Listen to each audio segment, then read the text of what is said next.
हमारे पहाड़ों में एक दानव की कहानी बहुत सुनाई जाती है। छलावा। बच्चे से बड़े सब उसका नाम जानते हैं। अरे साहब जी, कहते हैं देर रात सड़क पर अचानक खरगोश दिख जाए तो उसका पीछा कभी नहीं करना चाहिए। वो खरगोश आपको रास्ते से भटकाकर छलावे के सामने ले जाता है, मुसाफिरों को डेड एंड पर ले जाता है। आप डेड एंड जानते हैं? जहां एक तरफ खाई और दूसरी तरफ छलावा। इसके बाद उस मुसाफिर के पास सिर्फ दो ही रास्ते बचते हैं, या तो छलावे का शिकार बन जाओ या फिर खाई में कूद जाओ। कहते हैं एक तरफ गहरी अंधी खाई और दूसरी तरफ वो छिपकली जैसी चमड़ी वाला, मकड़ी के जैसे हाथों वाला, आंखें सुर्ख लाल और मौत का दूसरा रूप छलावा। लेकिन आपको डरने की कोई जरूरत नहीं है। मैं इन पहाड़ों के सब रास्ते जानता हूँ। आप मेरे साथ सुरक्षित रहोगे। संजय ने ये कहानी सुनाकर कार में बैठे राम और उसकी पत्नी मुस्कान को डरा दिया था।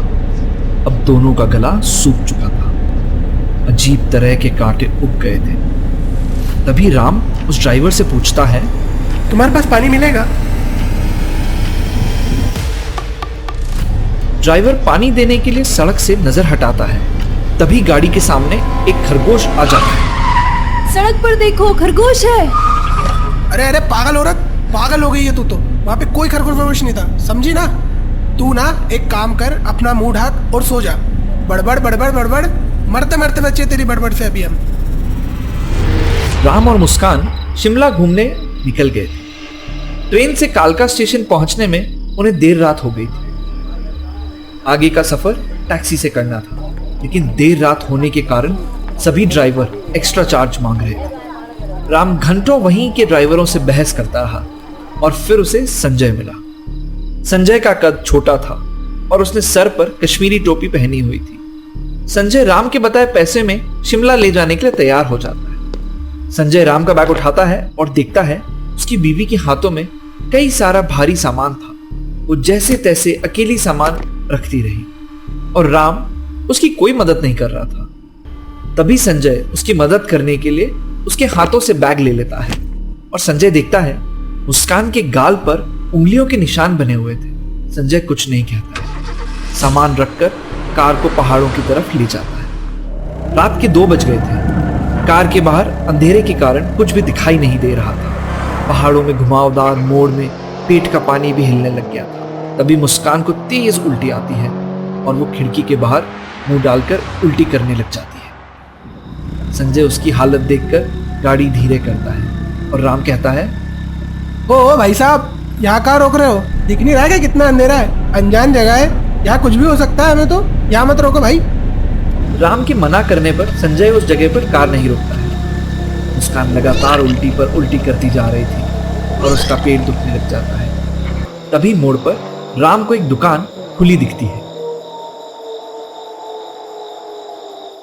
हाँ, वो ढाबा दिख रहा है ना, चल वहां रोक दे।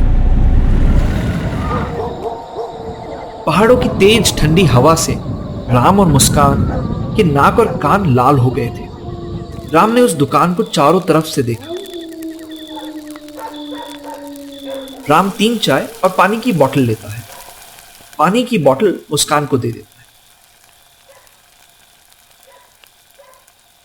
और उसके माथे को चूमते हुए प्यार से कहता है, चल सॉरी, आगे से ध्यान रखना, कोई बात नहीं।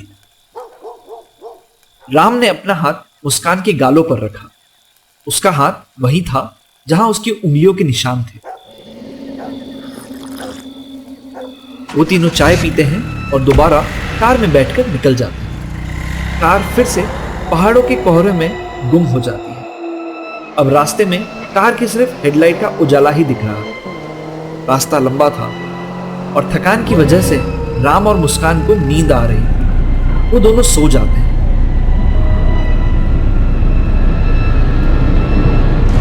कुछ देर बाद जब राम की नींद खुलती है तो वो बाहर देखता है कि वही दुकान दोबारा आ गई है। वो हैरानी से उस दुकान को देखता है। ओए ओए, ये तो वही ढाबा है ना जहाँ से हम कुछ देर पहले निकले थे। तुझे नहीं पता क्या? अरे साहब जी, पहाड़ों की सारी दुकानें एक जैसी ही दिखती हैं। आप बैठ जाइए शांति से। राम को अभी भी आश्चर्य था। वो अपने फोन को देखता है तो नेटवर्क नहीं आ रहा था। अरे यार, ये नेटवर्क मेरे फोन का नेटवर्क भी ना। कुछ देर बाद राम को फिर से बाहर वही दुकान दिखती है। ओ वो ढाबा फिर से आ गया यार। ओए तू गाड़ी रोक, तू यहीं रोक गाड़ी। देखना यार, तू खुद देख, बाहर देख। इस बार मुस्कान नींद से जाग जाती है। वो राम को परेशान देखकर उससे पूछती है, क्या हुआ राम, सब ठीक है ना? राम मुस्कान को सारी बात बताता है।